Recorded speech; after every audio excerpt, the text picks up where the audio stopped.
A lot of the lore for the Order of the Ashen Shrine comes from the 8th edition Sisters of Battle codex. You can see here that their symbol is a bright golden light in a sort of star formation. That is not the correct symbol for them, because if we just slide it over, oh look, there's the Order of the Golden Light. And their symbol seems to be some sort of little shrine. And that shrine is made from wood, perhaps ash tree. But you can see from this dictionary definition that it just means pale or relating to ash. That's what ashen is.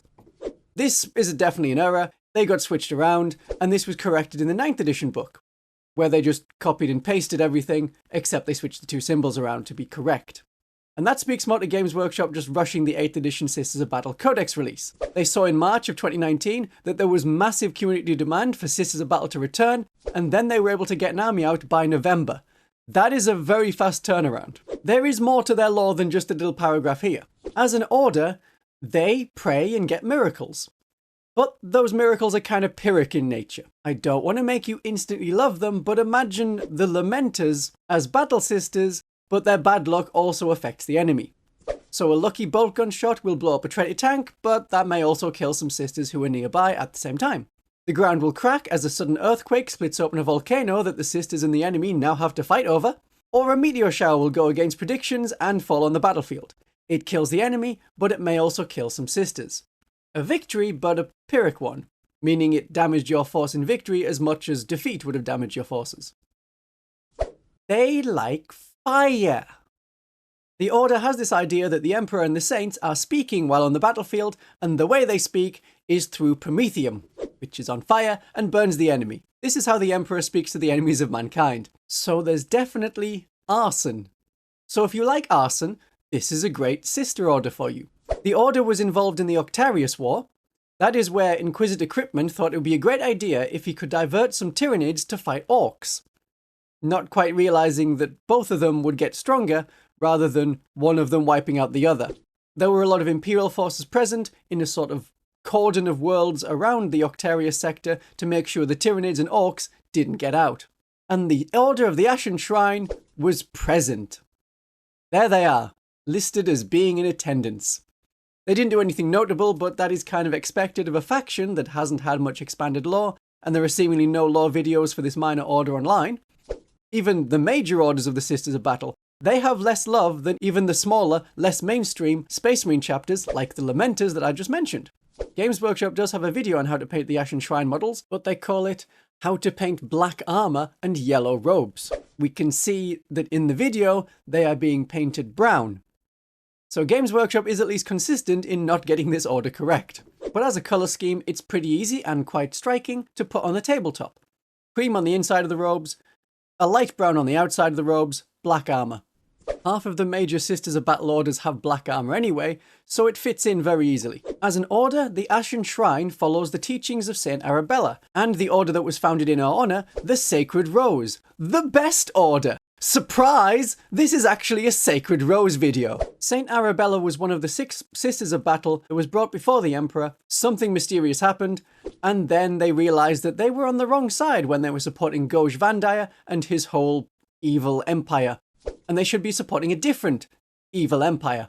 Arabella was the sensible one, the calm one, that would do negotiations, and she would hold back Sister Mina, who was like, let me at them, I want their blood.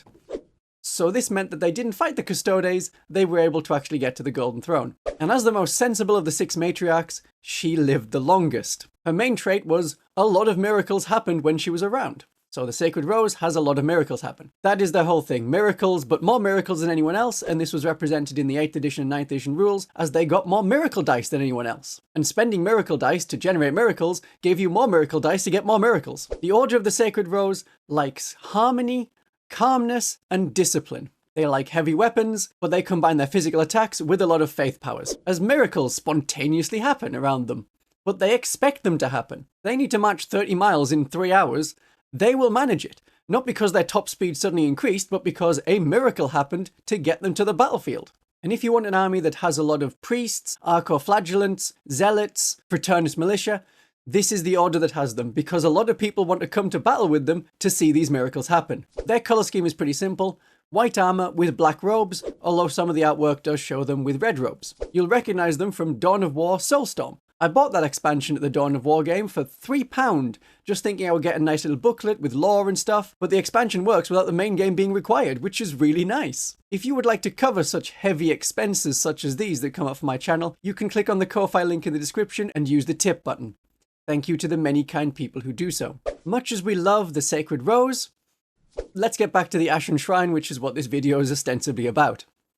If you want to represent the Ashen Shrine on the tabletop in 10th edition, I would include a lot of flamer weapons. Remember, they love fire. That's a really good choice right now, as Overwatch is very powerful and can be used against enemies that move, not just enemies that are about to charge, so it works against shooting armies as well as close combat armies. So put hand flamers on your Seraphim, put heavy flamers on your Retributors. I wouldn't use that many combat units. The orders that follow Arabella prefer shooting at a distance instead of close combat, but Retributors with heavy flamers coming out of an Immolator with Immolation flamers would not only work, it would be very effective for the rerolls to wound on a unit that already auto-hits. And the superior of the Retributor should also have a hand flamer, but you will have to borrow that from the multi-part Seraphim box or the Celestine Sacrosanct box. The Hallowed Martyrs detachment suits them very well.